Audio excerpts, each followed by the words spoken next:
대선 이후 대장동 개발 특혜 의혹을 둘러싼 특검 논의가 다시 수면 위로 떠오르고 있습니다. 그동안 관련 수사를 해오던 검찰의 속내는 복잡할 수밖에 없는데요. 새 정부 출범까지 남은 2달간 대장동 수사가 분수령을 맞이할 수 있다는 관측입니다. 박수주 기자입니다. 부정부패에 대한 진상규명에는 그 진상이 확실하게 규명될 수 있는 어떠한 조치라도 국민들 다 보시는데 해야 된다고 저는 생각합니다. 정치권에서 다시 불붙은 대장동 특검. 하지만 원론적인 공감에도 여야 간 온도차가 확연하고 방식과 수사 대상 등 넘어야 할 산은 적지 않습니다. 검찰의 속내도 복잡해 보입니다. 특검이 출범하면 수사 기록과 자료를 넘기게 되는데 경우에 따라 부실 수사 논란 내지 책임론에 휩싸일 수 있기 때문입니다.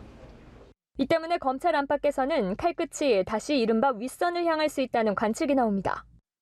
서울중앙지검 전담수사팀은 지난해 9월 출범 이후 6개월간 민간업자들과 곽상도 전 의원을 기소했지만 수사 의지에 의구심이 제기됐고 윗선 수사는 지지부진하다는 평가를 받았습니다. 공식 결제 라인에 있던 인물 중에서는 유동규 전 성남도시개발공사 본부장만 기소됐습니다.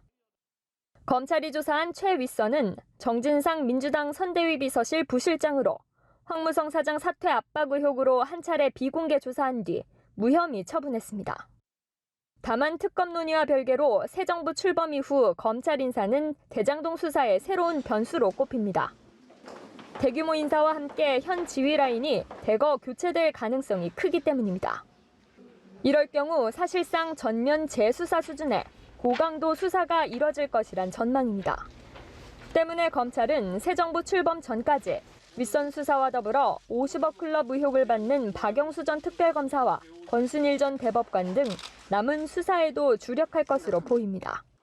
연합뉴스 TV 박수주입니다.